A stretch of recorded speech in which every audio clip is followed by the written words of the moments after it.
પ્રભુ શ્રી રામની પવિત્ર જન્મભૂમિ અયોધ્યા મધ્યે ભવ્ય રામકથાનું આયોજન। રામકથાના મુખ્ય યજમાન સ્વર્ગીય ભગવતસિંહજી ભૂપતસિંહજી જાડેજા પરિવાર।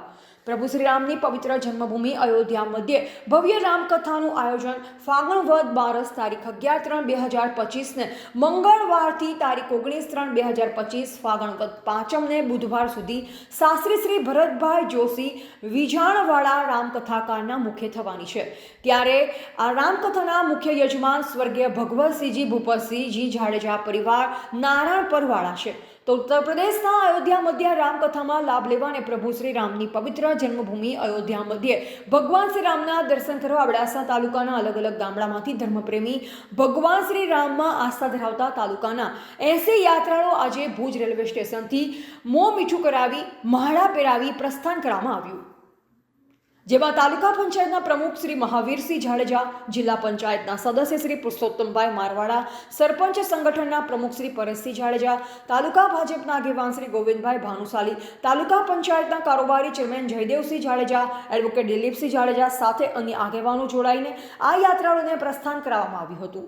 એમના મુખે આપણે ચાલુ છે અયોધ્યા, ત્યારે આપણા પોતાના જ બટુકસિંહભાઈ પરિવાર એમને જે મુખ્ય યજમાન તરીકે જ્યાં તો આજુબાજુ ડુમરાથી આજુબાજુ રાણપરના અમને બધાને હર્ષની લાગણી થાય કે આવી સુંદર આયોજન અયોધ્યા મધ્યે થતું હોય ને આપણે એક જવાનો ને સાંભળવાનો લાવો મળશે અને ભગવાન રામ જે ભગવાન આપણે બધા જ ઉપર અસલી કૃપા રાખે એવી પ્રાર્થના। જય જય શ્રી રામ। આપણા સંગઠનના પ્રમુખ શ્રી પરેશસિંહ જાડેજા આજે અમારા તાલુકા પંચાયતના મંત્રી આપણા રામસિંહભાઈ જાડેજા, અમારા પરેશસિંહ જાડેજા, અમારા તાલુકા ભાજપના આગેવાન અને અહીંયા સૌને આપણે યાત્રીઓને આપણે ભાડા અને આપણે મીઠું કરાવીને આપણે જતા છે એવા આપણા ગોવિંદભાઈ ભાનુશાલી અને અમારા તાલુકા પંચાયતના કારોબારી ચેરમેન શ્રી જયદેવસિંહ જાડેજા અને સૌ આપણે આગેવાનોને આપણા પ્રયત્નોથી જ્યારે આપણી આ અબડાસા તાલુકાના જ્યારે આપણી યાત્રા અને રામકથામાં જઈ રહ્યા છે, અમે પણ હર્ષની લાગણી અનુભવી છે અને સૌ યાત્રીઓને આપણી આ યાત્રા સફળ થાય તે આપણે પ્રભુ શ્રી રામના સફળ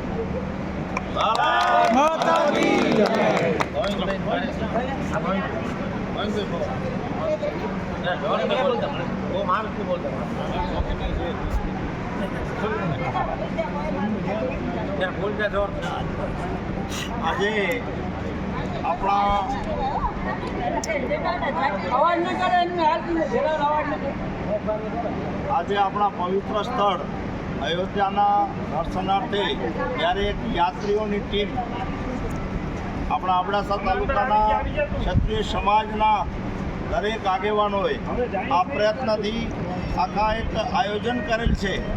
એ આયોજનને ખરેખર બિરદાવવા લાયક છે કે ભારતીય સંસ્કૃતિમાં એક શ્લોક છે કે કનકક્ષય વર્તતે અંતરગ્નિ કુલક્ષય વ્યભિચારસ્ય બુદ્ધિ પુણ્યક્ષય નીચજનસ્ય સેવા પાપક્ષય રઘુનાથસ્ય સેવા। માણસના જ્યારે પાપનું ક્ષય થવાનું હોય ને ત્યારે એને મંદિરે જવાની ઈચ્છા થાય અને એ કામ જ્યારે આજે આ એક ક્ષત્રિય સમાજ કરી રહ્યો છે ને તો એ વંદનીય છે। એના આયોજકોને ખરેખર જેટલા આપીએ એટલા ધન્યવાદ અને આવા કાર્યો હંમેશા થતા રહે, આપણા તાલુકામાં આવા યાત્રાઓના કાર્યો થતા રહે અને ક્યાં પણ એમાં અમને સહભાગી થવાની જ્યારે કોઈ પણ આયોજકને અપેક્ષા હશે તો અમે તમારી જોડે ઊભા રહીશું। ભારત માતા કી જય। રિપોર્ટર રમેશભાઈ ભાનુશાલી, અબડાસા।